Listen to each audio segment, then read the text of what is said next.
I-enhance po namin yung mga training namin and more on analyzing sa data ng sniper and more improving sa mga cornering. Yun po. Alright, ikaw naman, Gian? Siyempre more on workouts and siyempre yung trainings namin talagang more on teamwork. Kumbaga, nagtuturuan din kami sa isa't isa, nagbibigay ng tips para mag-improve po yung sakay namin para sa mga susunod na laban namin.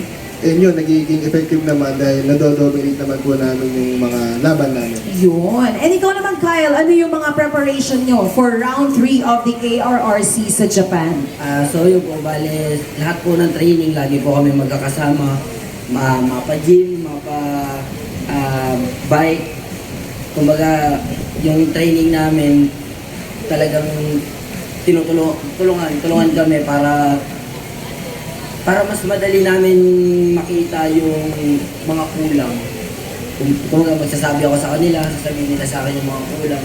Parang mas madali kaming makapag-adjust. Ganyan yung pang-araw-araw ko pero yung lumang model. So ngayon meron na siyang ABS para sa akin na malaking tulong to lalo na sa safety ng mga nagmumotor araw-araw sa kalsada. Kumbaga iwas aksidente lalo na pag umuulan.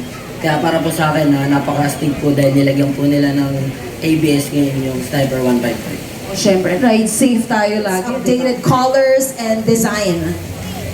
Siyempre yung lumabas na bagong sniper ngayon, napaka-stylish lalo tong cyan blue. Kumbaga napaka-attractive niya tignan. And nakaka-catchy niya sa mata.